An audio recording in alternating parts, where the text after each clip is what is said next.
Hola, som Restituïm, una plataforma veïnal de Nou Barris. Si estàs empadronada o empadronat al districte, escolta'ns, que et necessitem. Tu ens pots ajudar a recuperar el nom històric d'aquesta plaça. Segurament la coneixes. És la plaça Virrei Amat. Però sabies que aquest nom va ser imposat durant el franquisme després de la Guerra Civil? Nosaltres volem que torni a dir-se com abans. Plaça de Joan Salvat Papasseit, un jove poeta català, veí d'aquest barri, que va morir massa jove, l'any 1924. Per fer-ho realitat, necessitem 800 signatures d'aquí a final d'any.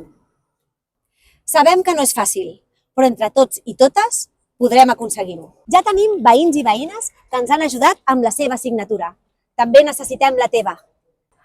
Ens trobaràs cada dissabte de 10 del matí a 1 del migdia aquí mateix, a la plaça Virrei Amat. I serem fins al 27 de desembre. T'esperem aquí. T'animes a venir? Entre tots i totes restituirem la nostra història.